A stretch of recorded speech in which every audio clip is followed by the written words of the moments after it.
पिछले दिनों मुंबई तट से कोरल्स यानी प्रवालों को स्थानांतरित करने के फैसले की खबर सामने आई।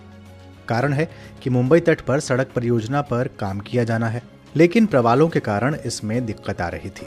अब करीब 18 प्रवालों की बस्तियां यहां से स्थानांतरित करने का फैसला किया गया है, यानी ट्रांसलोकेट किया जाएगा उन्हें। क्या होता है प्रवालों का ट्रांसलोकेशन यानी स्थानांतरण, क्या होते हैं प्रवाल और क्यों अहम है प्रवाल भित्तियां।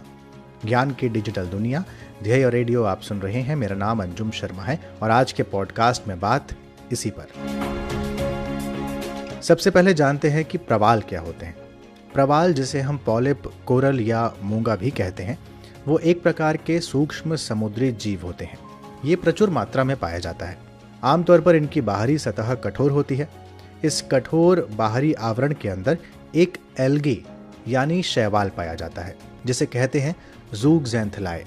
ये एक सहजीवी संबंध है, यानी म्यूचुअल रिलेशन, क्योंकि प्रवाल जो है वो ज़ूगज़ैंथेलाए को पर्याप्त वातावरण देता है, रहने का स्थान देता है। बदले में ज़ूगज़ैंथेलाए प्रवाल को भोजन की आपूर्ति करता है। फोटोसिंथेसिस प्रक्रिया का प्रयोग इन शैवालों की खासियत है।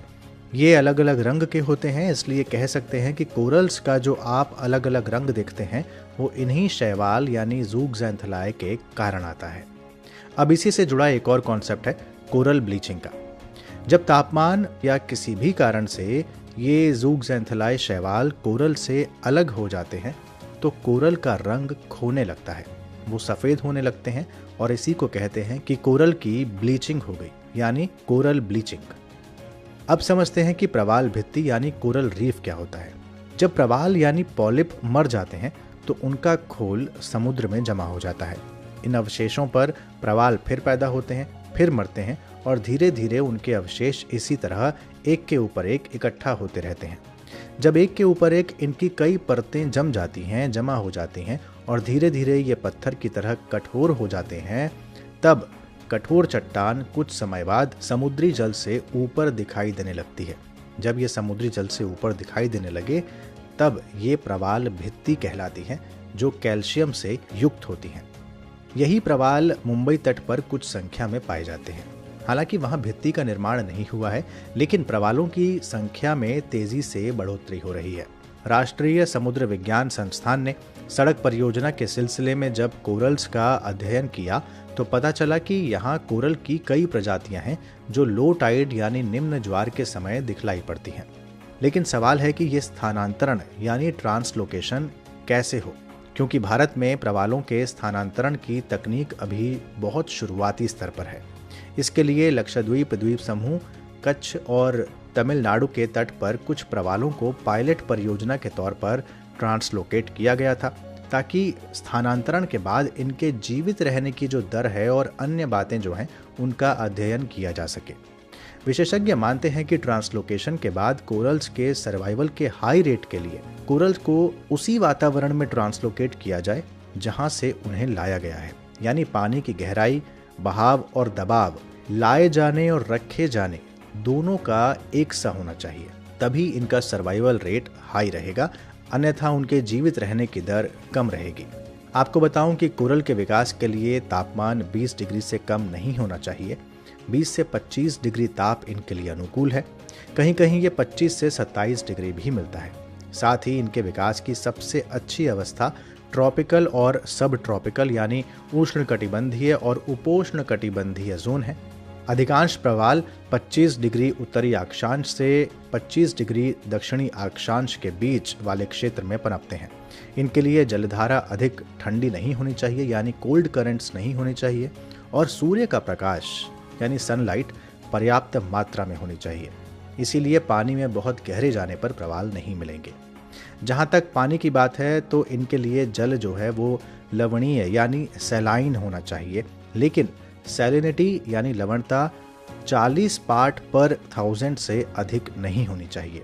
समुचित विकास के लिए 27 से 32 पार्ट पर 1000 सैलिनिटी मानी जाती है।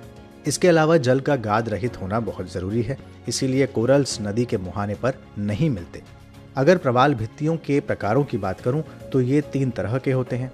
फ्रिंजिंग रीफ यानी तटीय प्रवाल भित्ति जो तट के पास होते हैं, दूसरा अवरोधक प्रवाल भित्ति यानी बैरियर रीफ। ये प्रवाल भित्ति सबसे बड़ी और सबसे अधिक विस्तृत होती है। ये तट से अलग होते हैं, दूर होते हैं। जहाँ होते हैं वहाँ वनस्पति संभव होती है और इनके बीच संकरे गैप्स होते हैं। तीसरी होती है वलयाकार प्रवाल भित्ति यानी एटॉल्स। ये घोड़े के नाल के आकार की होती है। इस एटॉल के बीच में झील यानी लैगून पाया जाता है। इसका सबसे अच्छा उदाहरण है प्रशांत महासागर में फिजी एटॉल।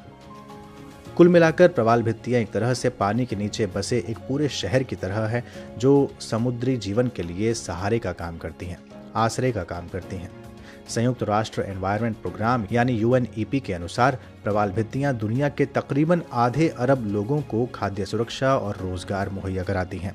भारत में प्रवाल भित्तियों को वन्य जीव सुरक्षा कानून 1972 के तहत पहली अनुसूची में सुरक्षा प्रदान की गई है। आज प्रवालों के लिए सबसे बड़ा खतरा जलवायु परिवर्तन है, जिसकी वजह से लगातार कोरल ब्लीचिंग की घटनाएं देखी जा रही हैं। तो ये था मोटा मोटी प्रवाल भित्तियों के बारे में एक छोटा सा पॉडकास्ट।